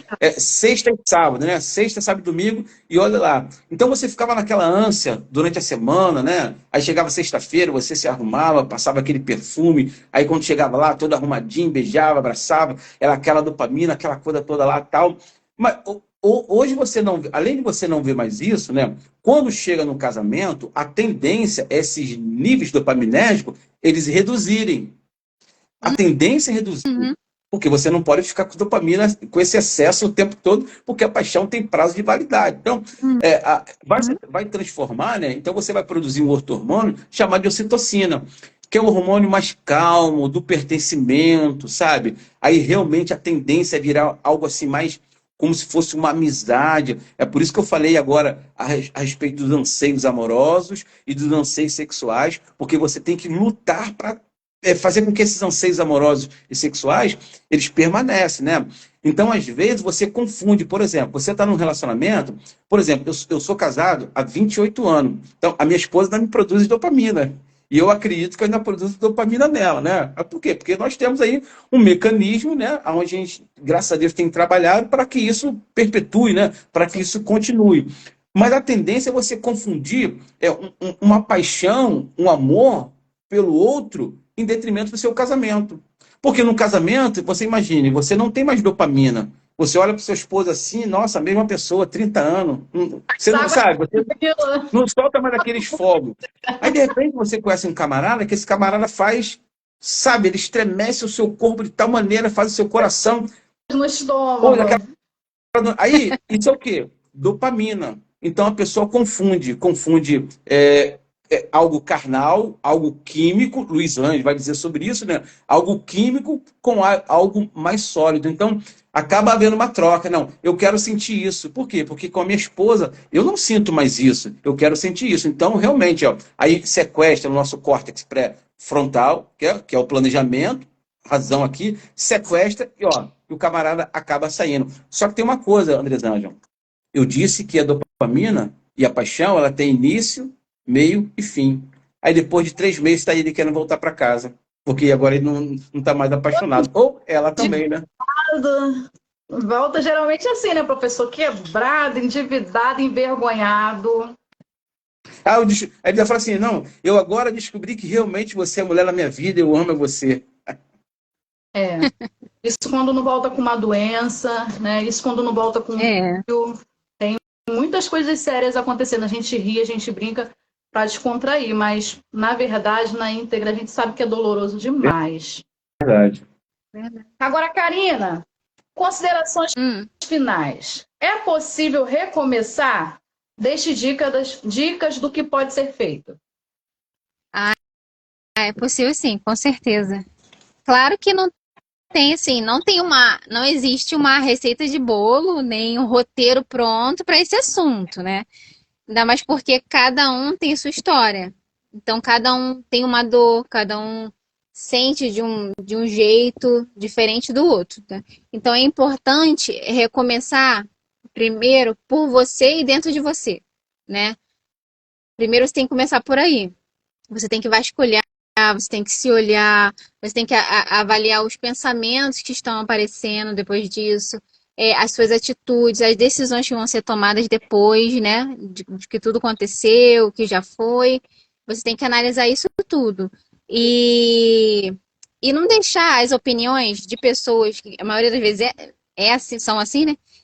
De pessoas que não conhecem, não sabem o que aconteceu, não estava lá com você, não acompanhou. Porque às vezes, né, o que acontece é tudo ali no bastidor. Tem muitas pessoas que estão nesse processo, né? Vão lá, assinam o divórcio, mas não saem falando o que aconteceu e tal. Aí quando aparece divorciada, as pessoas já ficam assim, né? Aí querem começar a dar as opiniões. Então não deixar que essas opiniões de quem nem sabe da sua história, ou de quem nem acompanhou nada, não deixar que essas opiniões e decretos, né? Vamos colocar assim, entre aspas, decretos das próprias pessoas, não deixar que isso norteie a sua vida dali em diante, né? Porque dependendo da ferida, do jeito que você tá, quando vir essas coisas, você vai querer ou ficar recluso, vai se isolar, você não vai querer fazer mais nada, vai achar mesmo que acabou, agora que eu sou divorciado ou divorciada, eu não tenho direito a mais nada, não posso fazer mais nada e tal. Então, não deixar que isso seja um norte para sua vida. Porque existe um juiz só, um único juiz. E esse único juiz, ele é conhecedor de toda a nossa história. E nada passa desapercebido diante dos olhos dele. Tudo tá ali, patente nu, né? Diante dos olhos dele. Então, ele é o único que pode dizer, dar a resposta final a nosso respeito. Então, uma chave para o recomeço também é lançar sobre ele, lançar sobre o Senhor a nossa dor, né? A dor que você está sentindo, a angústia, a frustração, a culpa que vem, né? E a culpa ela vai devastando a gente por dentro. Então, lançar sobre ele tudo isso que você está sentindo. Essa vai ser uma chave para o seu recomeço, né? E deixar que ele seja o seu norte, ele seja o seu guia a partir dali em diante. E também ter paciência consigo mesmo, porque é um dia de cada vez. Essa ferida, ela não fecha no estalar de dedo, ela não fecha você dormindo e acordando, ela desaparece, não. Isso é algo que vai demandar esforço, dedicação de você se olhar, você se enfrentar. Então, você vai precisar ter paciência com você mesmo, para até chegar, né? E você vai se sentir sozinho, sozinha também. Vai ter momentos que você vai se sentir assim. Vai achar que só aconteceu com você, quando não é verdade, que acontece no mundo inteiro isso. Nesse momento, várias pessoas estão sentindo dor, sofrendo por esse motivo, por ter divorciado, por ter o casamento ter acabado, e ainda existe alguma coisa, porque existe o divórcio, acontece no papel, mas às vezes não acontece dentro da pessoa. Então, nesse momento, várias pessoas estão sofrendo por esse motivo, por aquela família que elas tanto sonhavam construir, tanto planejou e agora não existe mais. Então, que você possa ter paciência com você. E virão pedras, até mesmo depois de anos, virão pedras lançadas sobre você. E como que você pode fazer? Você vai, pega essas pedras e constrói um caminho. E não constrói barreiras. Pega essas pedras e constrói um muro de proteção para essas opiniões e não fortalezas para você avançar na sua vida. E é isso. E é um dia de cada vez mesmo. Não tem como, né? Dar algo assim. Ah, faz isso, que vai. Porque é cada pessoa, é cada indivíduo, é cada história, é cada situação. Mas eu desejo que todos vocês que estão ouvindo nessa noite, que já passaram, estão passando por isso, que sejam restaurados, né? Que sejam alcançados pela misericórdia do Senhor, pela graça dele, porque é o principal. Primeiro, ele vai te auxiliar no seu recomeçar, uma terapia também ajudaria muito, né, nesse momento.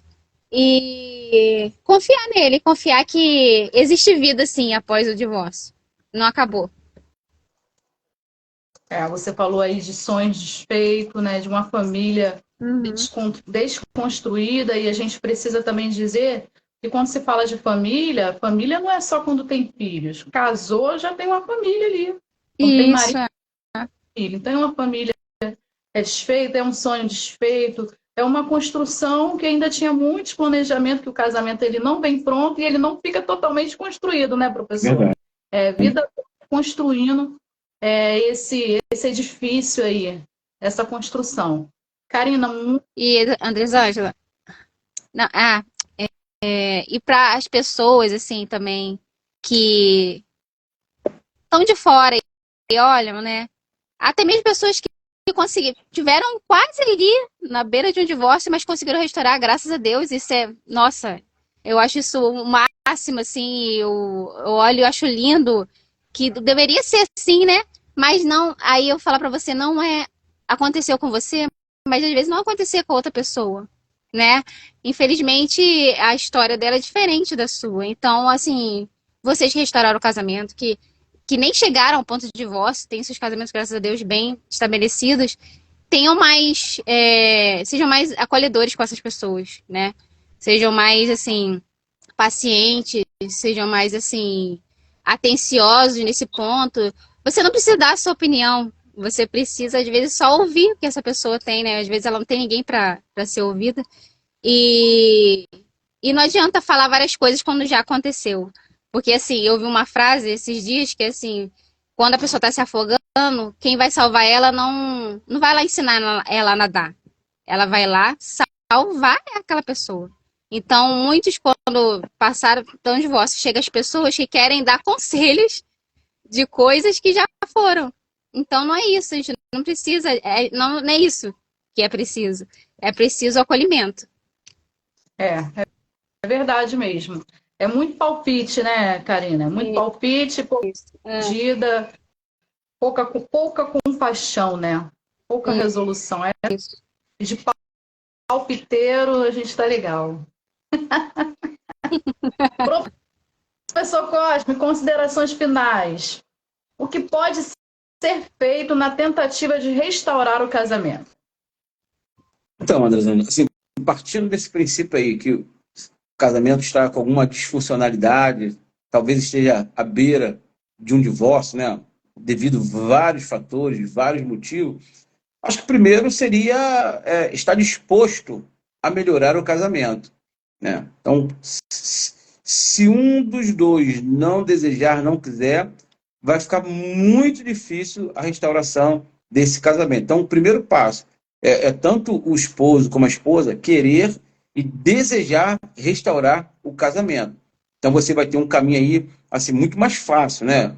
Vai ser difícil em alguns aspectos, mas vai se tornar mais fácil em alguns aspectos, porque eles estão com vontade de consertar. Então, primeira coisa, partimos desse pressuposto que eles querem restaurar o casamento, mas não sabem como restaurar o casamento. Então, primeiro, tem que desejar. Bom, eu quero, porque o amor ele não é uma emoção. O amor é racional, né? O amor é uma decisão.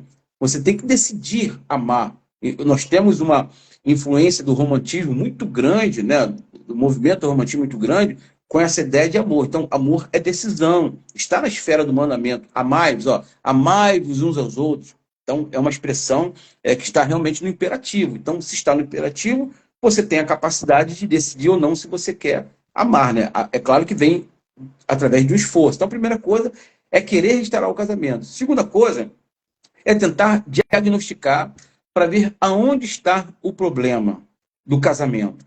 É do casamento ou é um problema meu? É a minha personalidade que atrapalha o meu casamento? É a sua personalidade que atrapalha o casamento? Porque às vezes a esposa é 100% e o problema está nele. Ou às vezes o problema está nela e o problema não está nele. Então tem que perceber, ver o diagnóstico, se é da ordem do privado ou do próprio casamento, né? Porque tem pessoas, André, que são, assim, são homens difíceis, né? Eles são... eu já ouvi uma expressão... Nabal, eu ouvi uma expressão de um pastor, não vou falar o nome dele, mas ele falou assim, tem pessoas que são uma mala, sem alça, de papelão, cheia de pedra, em dia de chuva. Nossa! Então assim, Caraca. não tem como carregar. Sabe, eu já dei palestra em alguns lugares, de acabar a palestra e usar essa expressão, e o esposo falar, Cosme, eu sou essa caixa, mas falando com um sorriso nos lábios, se orgulhando de ser essa mala sem alça de papelão, cheia de pedra em dia de chuva. Trabalhoso, Entendeu? Pois é. trabalhoso. Então, assim, às vezes é da ordem do privado. às vezes é um trauma que você carrega da sua família, às vezes é um trauma que ele carrega da família e que ele se travou, ele não se abre, ela não se abre no casamento. Então, com isso, você mantém uma disfuncionalidade na relação, no casamento, e isto está atrapalhando o casamento. Então, você percebe que não é da ordem do casamento, não foi desenvolvido no casamento, ele já trouxe na mala, ela já trouxe na mala. Então, segundo passo, primeiro, seria ter vontade de querer restaurar. Segundo, ter um diagnóstico, se é do próprio casal ou se é da ordem do privado. Aí você agora tem um terceiro, que seria o quê? Buscar instrumento para poder solucionar essa questão. Então, o que o casal pode fazer? Numa palavra bem simples. Por exemplo, através da comunicação, através do diálogo. Bom, eu quero consertar meu casamento, a minha esposa também quer consertar o casamento, e agora nós temos um diagnóstico que não é da ordem do meu privado, nem da ordem do privado dela, mas é do nosso próprio casamento. Terceiro, agora, nós vamos usar um instrumento chamado de quê? De comunicação. A CNV, comunicação não violenta. Vamos ver o que nós podemos usar como instrumentos para poder consertar o nosso casamento aqui. Bom, não temos capacidade de consertar, porque todas as vezes que nós começamos a conversar, nós brigamos, discutimos. Então, vamos chegar à conclusão que precisamos de uma terceira pessoa, precisamos de inserir uma terceira pessoa. Quem? O pastor não, porque o pastor vai ficar sabendo do nosso casamento, aí de repente ele vai falar para a esposa vai falar para a dirigente de oração, a dirigente de oração vai colocar no WhatsApp, e assim vai por diante, daqui a pouco a torcida do Flamengo está sabendo. Então o pastor não. Tá bom, então escolhe uma pessoa neutra, sabe? Eu vou, sei lá, vou escolher um terapeuta, se eu sou do Rio de Janeiro, eu vou escolher um terapeuta lá de São Paulo, de Belo Horizonte, sabe? Uma pessoa onde eu vou ficar e a minha esposa vai ficar à vontade para falar do meu problema. Porque às vezes o problema pode ser de ordem sexual, né? A esposa não tem mais libido, não tem mais tesão pelo esposo. Então, o problema aí é procurar um ginecologista, sabe? E no caso dele, uma disfunção que está trazendo um problema para o casamento, né? Está levando até o divórcio, porque eles não conseguem mais ter relação sexual, é procurar um urologista, um especialista nessa área. Então, olha só, é inserir uma terceira pessoa que tem um instrumento que eu não tenho. Ora, se tem uma goteira na minha casa e eu não sei resolver, eu tenho que chamar um pedreiro. Né? Se tem uma pintura na minha casa com uma parede manchada e eu não sei resolver, se eu sei resolver, eu não vou chamar ninguém. Mas se eu não sei resolver, eu vou chamar, evidentemente, um pintor. Então, qual o processo? Primeiro, querer restaurar. Segundo, tentar descobrir o diagnóstico, aonde que está o problema, aonde nós não estamos conseguindo falar a mesma coisa, aonde que realmente está o problema. E terceiro, ter essa percepção de que não podemos resolver. Podemos resolver? Legal, que eu acho que a maturidade seria essa, né, Andrés D'Angelo? Assim, os dois sentar e resolver. Eu acho que seria maduro, mas já que não consegue, então agora precisamos inserir uma terceira pessoa. Um pastor, um líder, um terapeuta, um psicólogo, um psicanalista, um psiquiatra, um delegado, um juiz, um advogado. Alguém que tem uma capacidade... alguém que vai ter uma capacidade de desenvolver uma instrumentalidade para quê? Para poder nos ajudar. Bom, então agora eu já tenho a vontade de querer restaurar, eu já sei o problema, e agora eu tenho instrumento. Agora o que eu tenho que fazer? É a quarta parte. Colocar em prática até isso virar hábito. Por quê? Porque a constância vira hábito. Criar um caminho neural, uma via neural, para que essa instrumentalidade vire hábito na vida do casal. Mas eu não consigo, eu não sei fazer. Então você vai se esforçando, até isso virar hábito. E quando esse comportamento dessa instrumentalidade virar hábito, talvez o casamento vai começar, de certa forma, a mudar, né? A melhorar. E o quinto ponto aí para fechar é a questão de decidir realmente amar, né? É estar convicto que você quer amar, que você quer ficar casado e investir na sua relação. E quando eu falo investir, André Zani, eu falo investir em todos os aspectos. Financeiramente, emocionalmente, intelectualmente, espiritualmente, né, que eu acho que é o princípio basilar, né, que é o princípio bíblico, está lá em Efésios capítulo 6. Então, você tem toda uma estrutura de princípio, toda quebra de princípio você tem consequência. Então, o princípio está lá, não precisamos inventar mais nada. O princípio estabelecido pela palavra de Deus, por Cristo Jesus, é seguir os princípios estabelecidos. Seguir os princípios e fez todo esse processo, eu acho que a pessoa tem a tendência de restaurar o seu casamento. Ah, professor, mas aí tem a questão do divórcio, do fantasma do passado. É decidir perdoar. Decidir perdoar. A pessoa não vai ter uma amnésia, não vai esquecer o fato, mas ela tem que fazer com que, né, desenvolver um tipo de instrumentalidade, de comportamento, para que esse fantasma, de certa forma, não venha, né? Que talvez seja até um outro tema, né? A questão da infidelidade, né? Que não venha, de certa forma, ser instalado, uma vez que a pessoa decidiu. Porque o que acontece às vezes, Andresa, é assim, o divórcio, por exemplo, não teve divórcio, mas teve a traição. Então, ela decidiu continuar, ou ele decidiu continuar.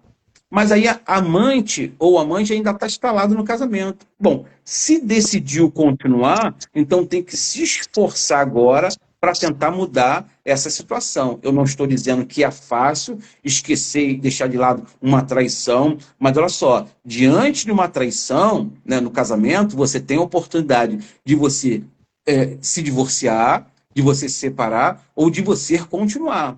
Então, eu sempre falo dos efeitos concêntricos, né? Aquela questão da pedra, quando você joga uma pedra num lago, você joga no centro ali, então tem aquelas ondinhas, né? Que vai fazendo o efeito da pedra. Então, isso é chamado o quê? Efeito concêntrico. Se eu perdoar, eu vou ter esse efeito concêntrico. Se eu continuar, eu vou ter esse efeito concêntrico. E se eu me separar, eu também vou ter esse efeito concêntrico. Então, se eu resolvi perdoar e continuar uma traição, né, perdoar a traição e continuar o casamento, então eu tenho que estar disposto a me esforçar para não trazer isso sempre à tona, estar sempre falando dessa traição, porque realmente vai ser um problema sério. É claro que é como o luto, né, Andrezinha? É como o luto, né? Você passa por aquele simples processo do luto, né? Uma traição é também uma perda e você tem que vencer o luto, tem um período, né? Sim. Mas não pode se perdurar, né, por longos anos ao ponto de atrapalhar novamente, como disse a Karina, né, essa restauração do casamento. Até porque eu acho que se ela ou ele resolveu perdoar, é porque não quer separar e quer restaurar o seu casamento. Então, eu acho que a base seria assim, seguir esse processo com muita dificuldade, mas é possível sim restaurar um casamento.